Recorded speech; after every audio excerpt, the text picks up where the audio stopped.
Era só corrigir aqui, tem um aviso também que eu esqueci de falar.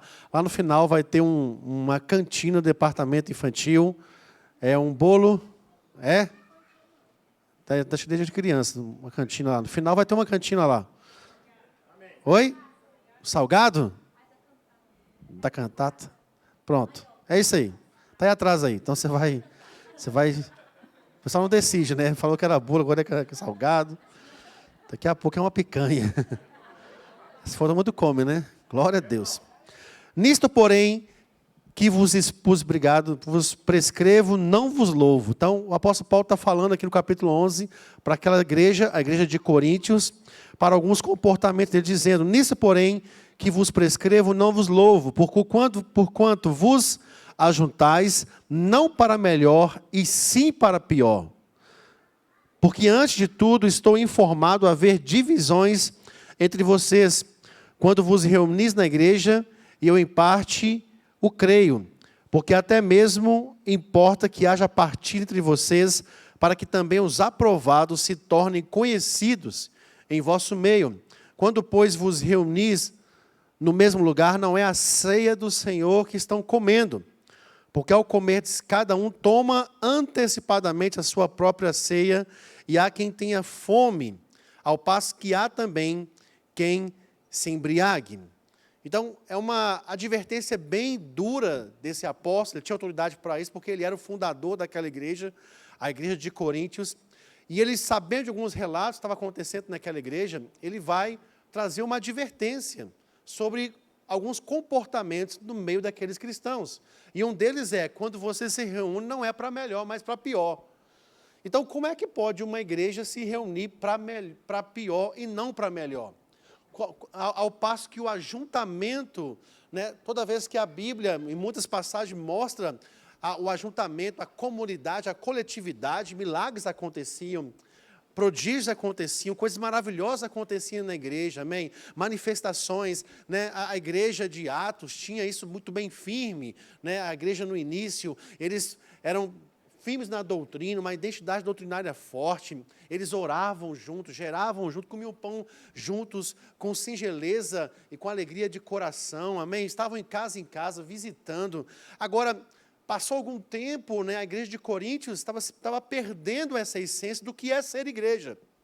Amém? Então, Paulo fala assim, olha, nisso que eu estou escrevendo para vocês, eu não louvo vocês, eu não elogio vocês, porque vocês estão reunidos não para melhor, mas para pior. Porque é possível, mesmo no contexto de igreja, nos reunir para pior e não para melhor. Quando a gente se esquece de um fator principal, que deve ser o nosso DNA, do que é ser igreja, do que entender, de fato, o que é ser o papel de uma igreja, o que é ser cristão. E Paulo vem trabalhando isso, né? E é curioso porque no capítulo 1, versículo 7, ele começa elogiando a igreja de Coríntios. Ele começa mostrando para eles que eles eram diligentes, era uma igreja, né, fervorosa, que buscava se aprofundar em questões espirituais. Uma igreja que tinha a manifestação dos 9 dons espirituais, gente. Uma igreja que tinha o fervor, né, e o desejo pelas coisas espirituais. Mas eles estavam se esquecendo, né, e perdendo no cuidado de fato qual era o propósito deles como igreja. Eles estavam, né, falhando no seu propósito. Que propósito era do que essa igreja? No propósito do amor, no cuidado com o próximo e na generosidade. Porque o ponto aqui de Coríntios, Paulo trabalha esse aspecto, o que é ser igreja. E o que é ser igreja é a gente entender que fomos chamados para amar. Amém. Que fomos chamados para cuidar. Aleluia. Não fomos chamados para ficar reclamando na igreja, ficar murmurando, ficar falando mal uns dos outros. Nós somos chamados para amar uns aos outros. Amém. E com alto nível de amor, o amor ágape, que é o amor mais elevado, o amor de alto nível, o amor sacrificial, onde Deus entregou o seu bem mais precioso, o seu próprio Filho Jesus, para morrer pelo meu e seu pecado. Esse amor incondicional, esse cuidado uns dos outros, de entender que fomos chamados para cuidar, de discipular, amém? De estar juntos uns com os outros e entender a essência da generosidade. Quando eu falo de generosidade, não é só em relação a dinheiro, coisas, mas ter um espírito generoso, ter um espírito predisposto, amém? Que é disposto para as coisas, que é generoso em pensar em fazer o melhor, é rápido em pensar em dar, é rápido em pensar em doar tempo, dar atenção, dar cuidado, dar zelo, dar perdão. Rápido em perdoar. Generosidade envolve vários aspectos da nossa vida, e não só o aspecto, né, monetário, financeiro. Mas aqui Paulo elogia, mas ao mesmo tempo, no capítulo 11, aqui no versículo 17, ele fala que ele não louvava a igreja. Por quê? Por causa de alguns comportamentos que aquela igreja estava tendo. E eu queria trabalhar um pouco eles com você nessa noite. Versículo 20, por favor, comigo. Volta aí para 1 Coríntios capítulo 11, agora o versículo 20, por favor. Ele diz: pois quando vos reunis no mesmo lugar, não é a ceia do Senhor que vocês estão comendo. Porque ao comerdes, ao participardes da ceia, cada um toma antecipadamente a sua própria ceia. E há quem tenha fome, ao passo que há também quem se embriague. Então pensa, no momento tão precioso que era uma ordenança bíblica do próprio Jesus Cristo, vocês vão ceiar e sempre trazer à memória, né, a minha morte, o meu sepultamento, a minha ressurreição. E nesse momento tão sagrado, nesse momento tão especial, que é uma ordenança do próprio Senhor Jesus Cristo, né, o participar da ceia do Senhor, como vão participar daqui a pouco. Naquele momento, eles não estavam entendendo o propósito da ceia. Cada um chegava, porque naquela época da ceia não é igual hoje. Você entrou aqui na porta, você recebeu um copinho, né, um item da ceia, que é um copinho ali que tem um compartimento com o suco da uva e em cima um pedaço de pão. Né, e você recebe o mesmo, cada um recebe igual. Naquela época da igreja de Corinto, no início da igreja, eles faziam a festa ágape, que era a festa da ceia, chamada festa ágape. Era uma festa mais para a comunidade, só para aquela comunidade convertida. E cada um trazia da sua casa os elementos para poder comer a ceia do Senhor na igreja. Só que tinha uma divisão entre ricos e pobres naquela igreja. Os ricos traziam em abundância, traziam, né, em grande quantidade, e ali se reuniam no cantinho os seus grupos, e ali comiam, se fartavam e até se embriagavam. Ao passo que viúvas, ao passo que aquelas pessoas mais pobres traziam um pedaço de pão, traziam um punhado de farinha, e ali comia, e ainda sentia fome, porque cada um buscava no momento da ceia aquilo que era propriamente seu, pensando só nele. E Paulo corrige essa igreja dizendo: olha, a ceia não é, no propósito da ceia não é isso. Não é cada um tentando viver a vida cristã independente, pensando só em você, pensando só naquilo que é seu. A ceia não tem esse propósito. E ele continua dizendo no versículo 23, porque eu recebi do Senhor, que também vos entreguei, que o Senhor Jesus, na noite que foi traído, tomou o pão, e tendo dado graças, presta atenção nisso, Paulo vai corrigindo eles para mostrar o que a ceia não é algo só para você para você participar, mas não praticar. A ceia não é um lugar onde a gente só traz a memória, só representa aquele simbolismo, mas não pratica e vive o que de fato é o propósito da ceia do Senhor, o que Jesus queria ensinar naquele dia. E aí Paulo começa a trazer então o que de fato é a ceia, para que eles pudessem entender o que de fato é a essência da vida cristã, ao participar da ceia do Senhor. Não era só um mero simbolismo, era algo que deveria ser vivido e praticado. O que Jesus ensinou na ceia. O que Jesus ensinou na ceia? Ele pegou o pão e partiu. Diga comigo, ele pegou o pão e ele partiu. E aqui Paulo fala sobre isso. Partiu e disse: este é o meu corpo que é dado por vós, fazei isso em memória de mim.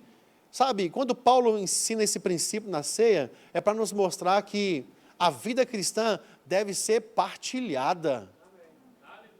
Amém. A vida cristã é uma vida de partilha, de partilhar, de compartilhar. Não é uma vida para a gente se isolar. Jesus pegou o pão e partiu, compartilhou. Amém? Diga comigo, ele compartilhou. Não é para cada um tomar a sua própria ceia separadamente. Né? Isso representa o quê? Viver uma vida cristã independente das outras pessoas. Cada um no seu grupinho.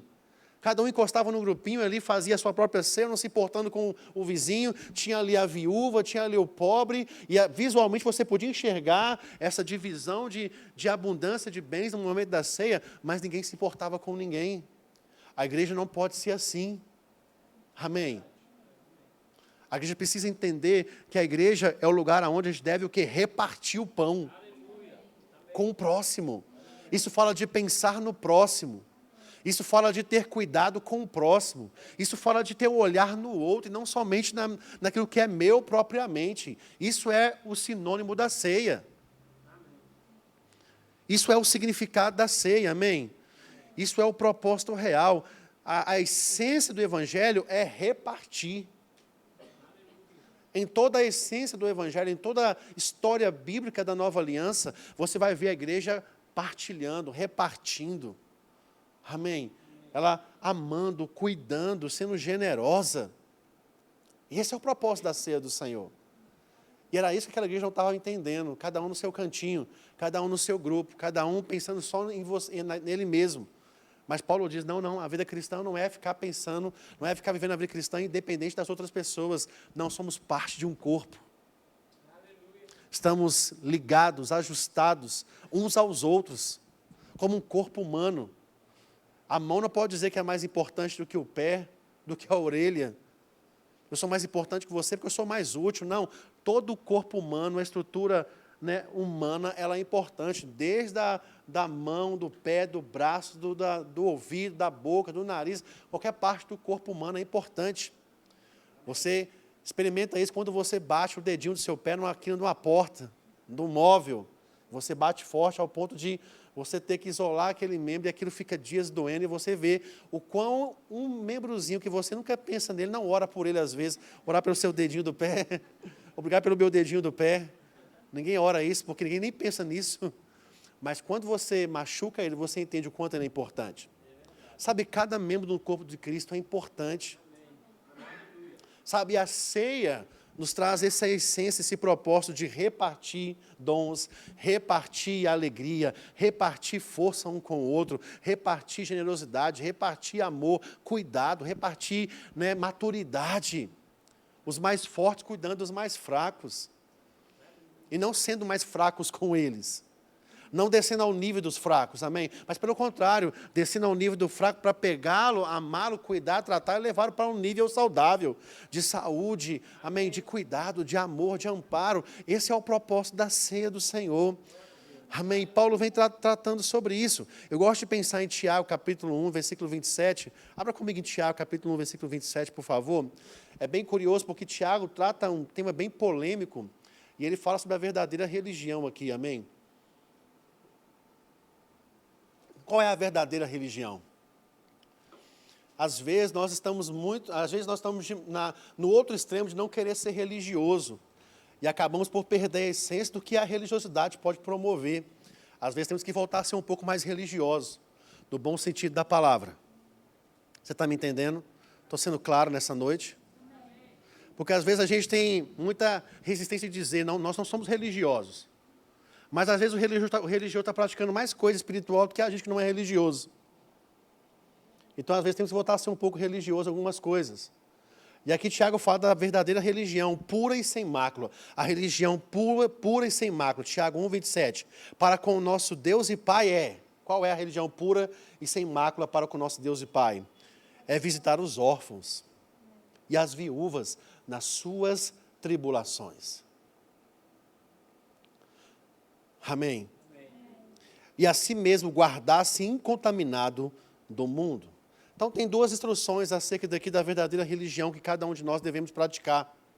No bom sentido da palavra religião. Amém? Mas é entender que precisamos ter atenção em duas áreas. Cuidado com os outros e cuidado conosco, com a nossa própria vida.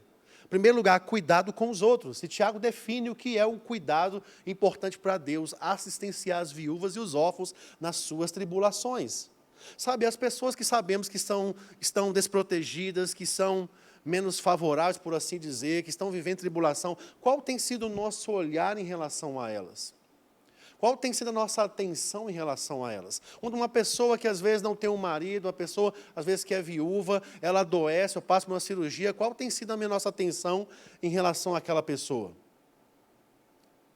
Não basta só mandar uma carinha de como é que você está no WhatsApp. Não basta só perguntar, está tudo bem com você aí? Não, querida, a gente precisa assistenciar. A gente precisa estar junto, amém? A religião pura e sem mácula, essa é visitar. Não tem visita no WhatsApp não, querido. Amém? A gente tem que ser mais religioso aos padrões daquilo que Tiago está nos instruindo. Às vezes nós estamos tão tecnológicos e modernos que nos esquecemos de princípios básicos do que é ser crente cristão. E o que é ser crente cristão é cuidar uns dos outros. Amém? É um grande perigo quando a gente pensa que cuidar é função só dos pastores. Não, cuidar tem que ser o pastor Bruno. Visitar tem que ser o pastor Bruno. Me mostra na Bíblia onde que tem isso. A Bíblia fala que cuidar e amar é responsabilidade de todo crente. Não é só de uma função eclesiástica. Todo o corpo de Cristo é chamado para cuidar, para visitar, amém?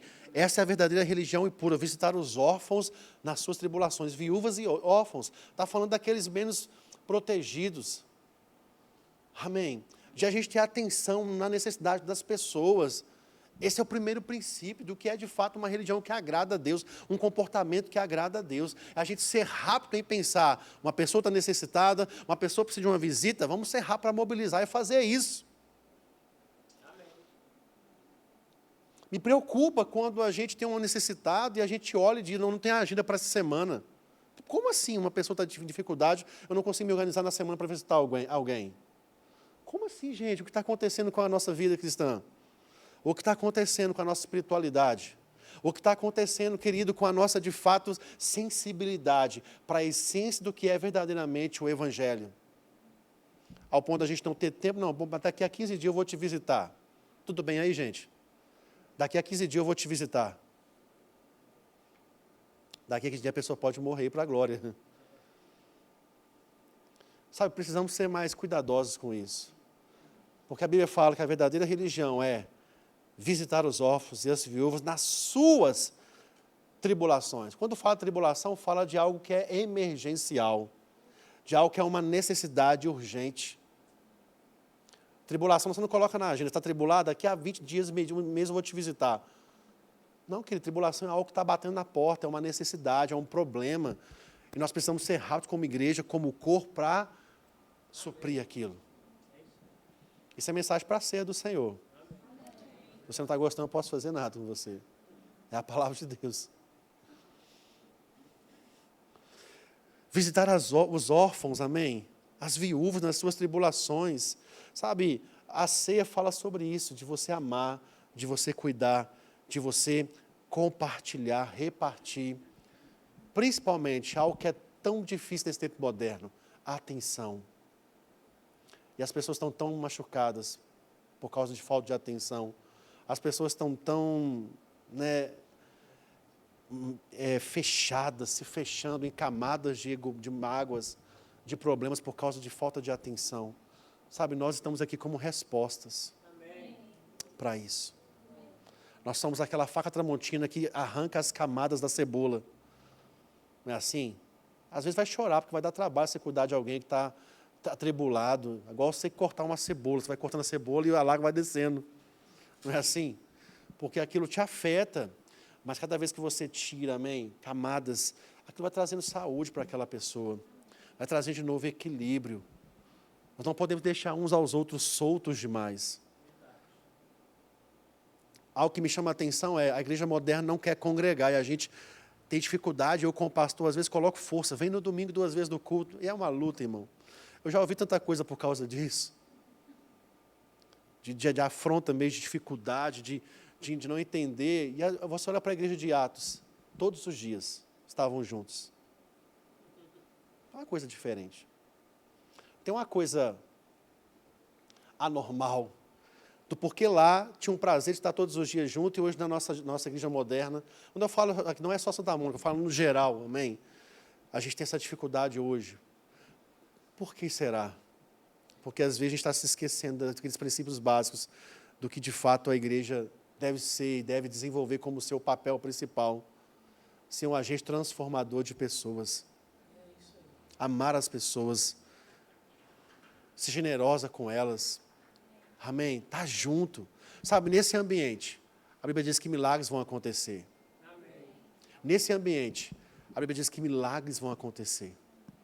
Vou repetir, nesse ambiente, a Bíblia nos mostra que um ambiente de amor, de cuidado, de repartir, de entender a verdadeira religião pura e sem mácula, milagres e manifestações sobrenaturais acontecem. Aleluia. Aleluia. Sabe, cuidado do próximo fala sobre isso, amém? Mas também cuidado com a sua própria vida. E Tiago fala sobre isso, né? Cuide de você mesmo. Cuide da sua própria vida. Como? Guardando-se incontaminado do mundo. Então é um equilíbrio, amém? Enquanto eu cuido de pessoas, preciso cuidar da minha própria vida.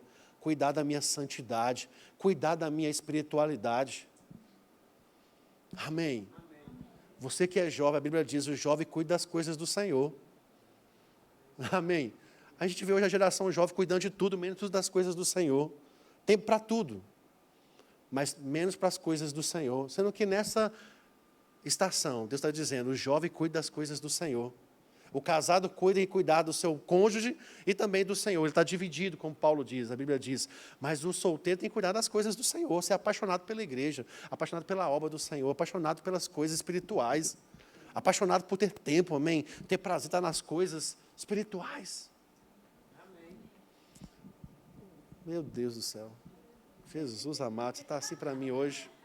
Eu nunca vi tantos rostinhos tão brilhantes para mim nesses 8 anos de pastoreio que eu estou aqui. Aleluia, cuidado com você mesmo, se guardar incontaminado do mundo. O que é assim, guardar incontaminado do mundo? Não é propriamente pecado, amém? De viver uma vida de pecado, mas não deixar que o mundo te sufoque a ponto de você não entender o seu propósito, de você priorizar o seu propósito. Aquilo vai te contaminando. Às vezes coisas prazerosas, que são listas, mas que estão roubando o seu tempo, para aquilo que poderia ser o mais importante. Aquilo que poderia estar na esfera, né, no pedestal da sua vida, que tomando a maior parte do seu tempo, que é as coisas do Senhor, espirituais.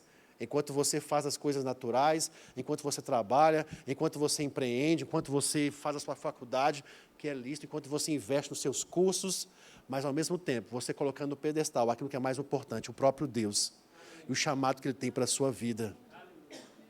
Cuidando de você mesmo. Cuide de ti mesmo.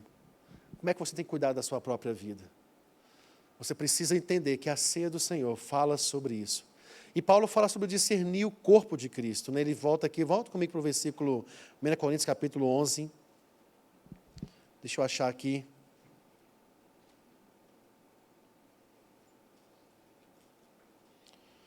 Aleluia.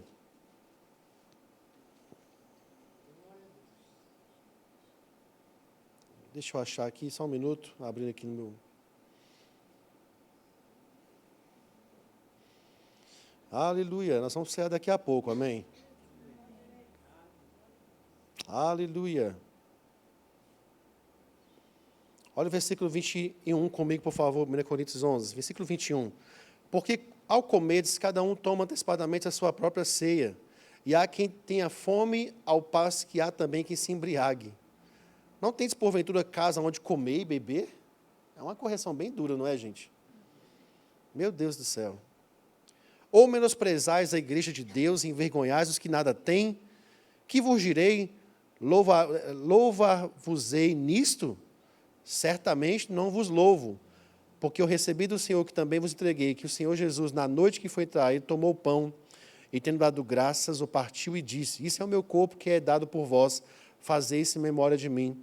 Por semelhantemente modo, depois de haver ceado, tomou também o cálice, dizendo, esse cálice é a nova aliança no meu sangue, fazer todas as vezes que bebedes em memória de mim. Porque todas as vezes que comerdes este pão e bebedes esse cálice, anunciais a morte do Senhor até que Ele venha.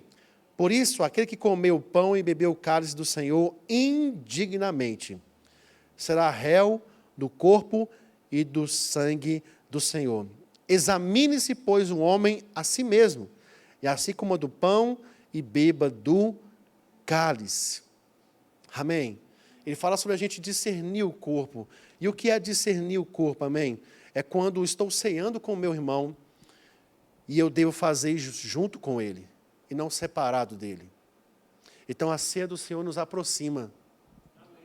A ceia do Senhor é um memorial que nos mostra que precisamos mais e mais estarmos unidos como igreja, estarmos juntos como igreja, estarmos ceando junto, repartindo junto, cuidando junto, amando junto, amém? Eu não posso viver a vida cristã pensando somente em mim. Sabe, Deus é o nosso maior exemplo. O versículo áureo da Bíblia mais citado e mais pregado na história da igreja é João capítulo 3, versículo 16. Deus amou o mundo de tal maneira que Ele fez algo, repartiu. Ele deu algo, amém? O seu bem mais precioso, o seu próprio Filho Jesus Cristo. Então nós comemos e bebemos o cálice indignamente quando deixamos de cuidar, deixamos de ajudar as pessoas para viver em função somente da nossa própria vida. Sabe, isso é beber o cálice, isso é comer o pão e beber o cálice de forma indigna, quando a gente deixa esses princípios de lado e a gente passa a viver somente para a gente. Abra comigo em Lucas capítulo 3, por favor, versículo 11. Estou caminhando para encerrar, amém? Lucas, Evangelho de Lucas capítulo 3, versículo 1. Jesus dá uma instrução bem interessante aqui. Ele fala algo bem interessante. Lucas capítulo 3, versículo 11. E respondendo ele, disse-lhes: quem tiver 2 túnicas, que reparta com o que não tem. E quem tiver alimentos, que faça da mesma maneira. Sabe, a instrução é, se você tem 2 túnicas, reparta com quem não tem. Está falando o quê? De pensar no próximo. Amém. Agora eu vou chegar na minha casa, pegar tudo que eu tenho ali e falar, agora eu tenho que dar, se eu tenho uma coisa a mais, dá para todo mundo. Sair, repartir para todo mundo que está no meu raio de ação. Não, aqui é um chamamento, uma atenção para você se voltar ao princípio do que é de fato ser a essência do Evangelho. Repartir. De ter um olhar clínico para a necessidade das pessoas, de não andar insensível diante da necessidade das pessoas. Eu, de vez em quando, cito esse exemplo aqui daquele cego que Jesus foi orar por ele. Jesus orou por ele, né, impôs as mãos e aí perguntou para o cego, e aí, você está enxergando? Aquele cego disse, olha, Senhor, eu não estou enxergando perfeitamente os detalhes, eu estou enxergando pessoas como árvores andando. Porque estava enxergando embaçado ainda. A manifestação completa da cura não tinha acontecido. Ele estava enxergando de uma forma distorcida, vendo as coisas embaçadas. Ele fala algo bem interessante. Eu vejo pessoas como árvores andando. Aí depois Jesus também ora novamente para ele, e ele volta a enxergar, ele começa a enxergar perfeitamente. Mas eu trago esse exemplo para trazer uma figura, né? Árvores andando. Eu vejo pessoas como árvores andando. E a gente passa pelas ruas, em BH nós temos muitas árvores, não é assim? Até demais. Tem uma árvore aqui na frente da igreja que é uma bênção. É a única árvore que eu tenho atenção, é ela. Mas, geralmente, você passa o dia inteiro trabalhando, fazendo as suas funções, e você sai na rua fazer coisa, e você não fica olhando árvore. Não é assim? A não ser que aquela te chama atenção, quando é um ipê amarelo, um rosa, um vermelho, que coisa bonita. Você para por um momento, olha que coisa linda. Mas, geralmente, você passa por árvores o dia inteiro, nem pensa nelas, nem olha para elas. Porque é algo que não é muito importante para você naquele momento. E a gente está vendo as pessoas dessa forma, árvores andando. Não tem muita importância. Não tem muito valor, está distorcido. A gente não vê a real beleza daquela pessoa. A gente não vê a real identidade de quem ela é em Cristo Jesus. A gente vê o pecado, a gente vê a falha, a gente vê o pecado que ela está cometendo naquele momento, mas não enxerga o interior dela. A realeza de quem ela é em Cristo, do quanto Deus a ama, ao ponto de dar o seu próprio Filho Jesus por ela, e aquela pessoa que eu desprezo, aquela pessoa que você despreza, pessoas como árvores andando.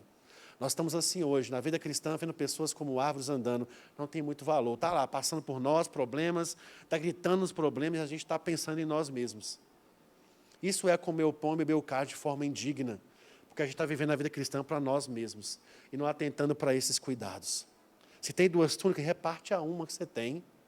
Se tem mais alimento, reparte com aquele que não tem. O que é isso? Voltar ao princípio da essência do Evangelho, gente. De pensar na vida dos próximos, de desejar na semana, repartir um tempo do seu tempo para poder só dar atenção para pessoas, de visitar pessoas.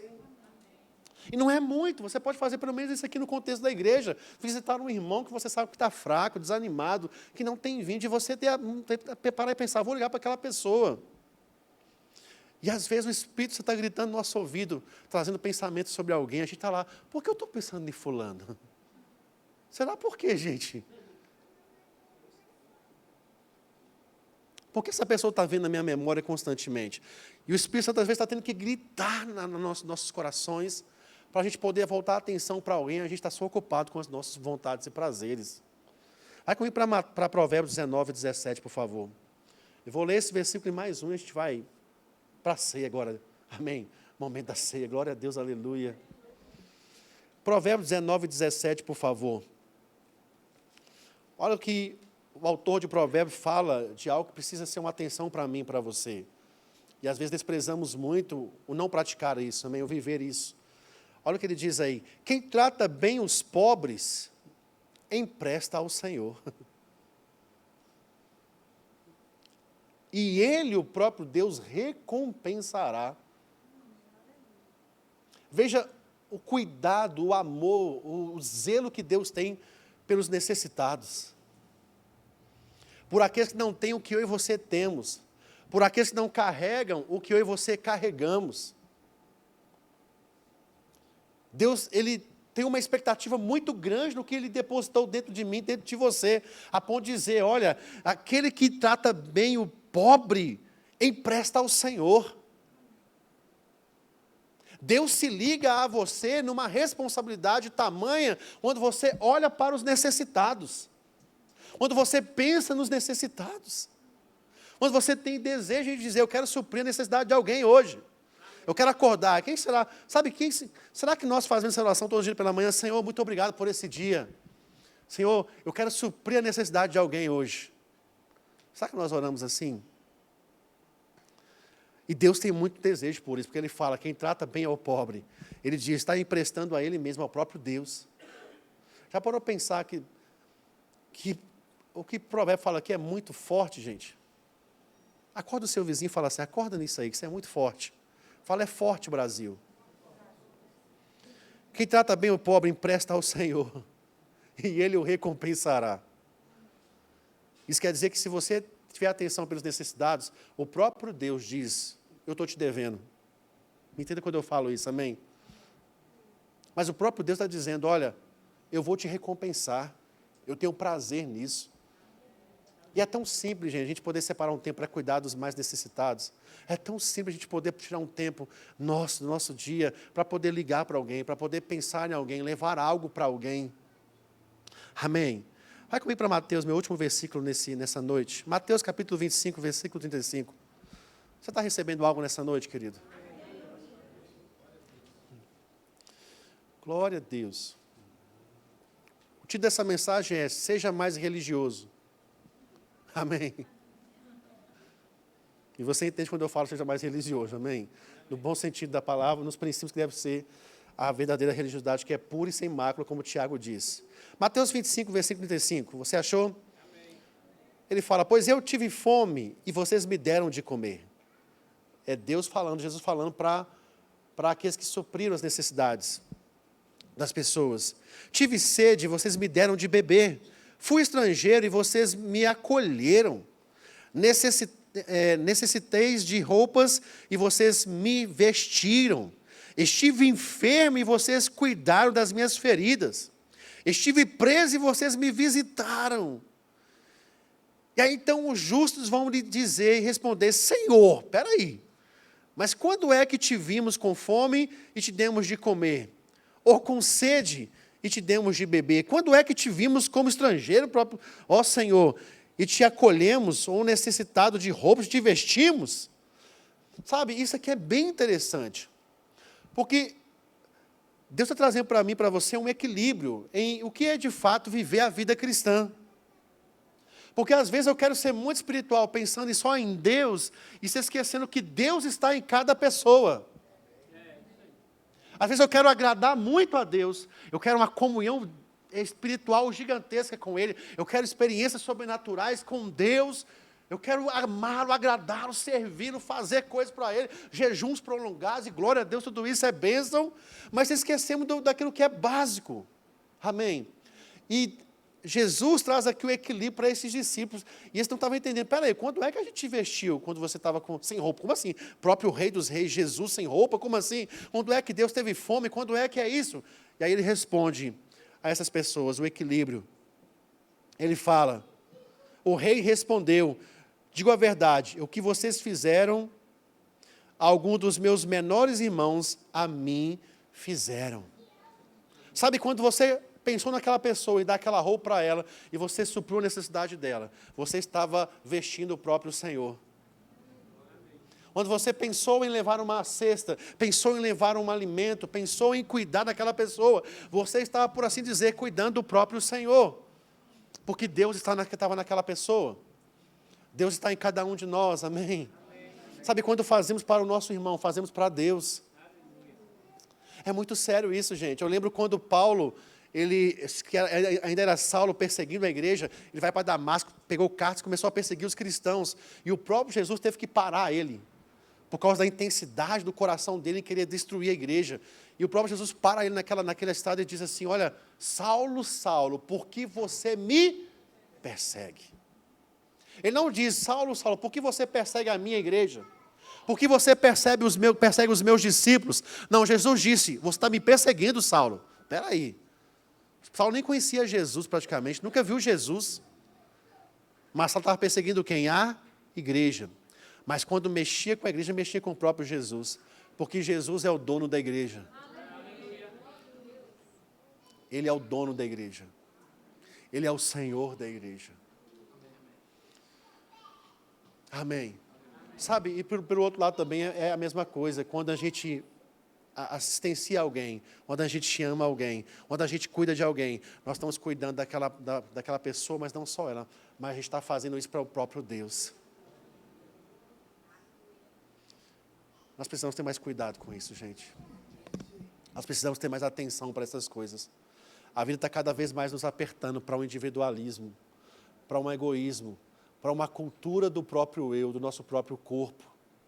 E a gente vai diversificando isso em várias áreas. A gente tem que cuidar, a gente tem que malhar, tem que fazer check-up, tem que fazer tudo isso, e cada vez mais cuidar de nós mesmos. Mas cuidado para que isso não roube aquilo que é essencial do Evangelho. Pensar nos outros.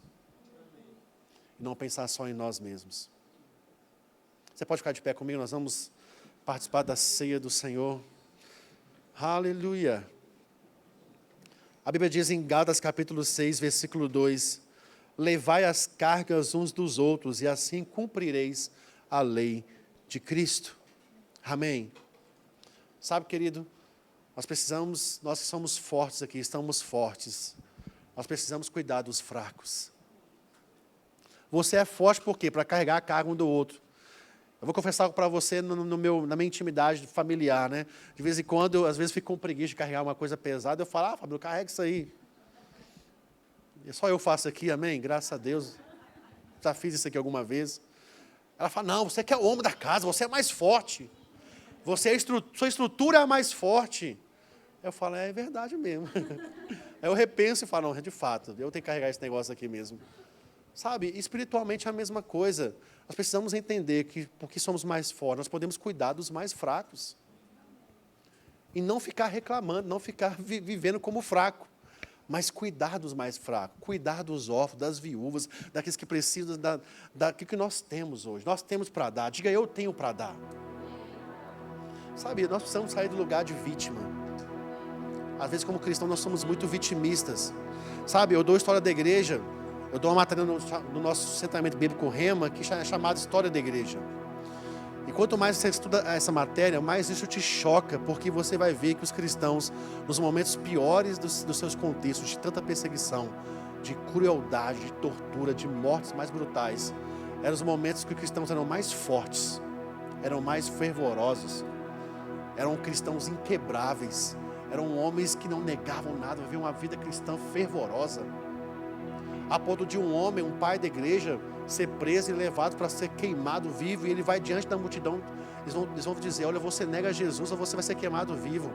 E ele fala assim: amaldiçoa esse Jesus, eu vou te libertar. Você já está velho já, está com 86 anos de idade. E ele fala: 86 anos, que o Senhor só tem me feito bem. Como poderei eu agora negá-lo, amaldiçoá-lo, sendo Ele meu Senhor e Salvador? Um homem já velho, com 86 anos de idade, num contexto de igreja tão perseguida, ele fala: o Senhor só tem me feito bem. E a gente está hoje num contexto que não tem perseguição. O máximo que é uma pessoa fechando a cara para você quando você fala de Jesus, baixa a porta da sua cara, ou fecha a cara para você, não te dá ideia. Você está bem, trabalhando, tem família, tem carro, tem casa, e está reclamando da vida, está amaldiçoando as coisas, está retrocedendo na sua espiritualidade.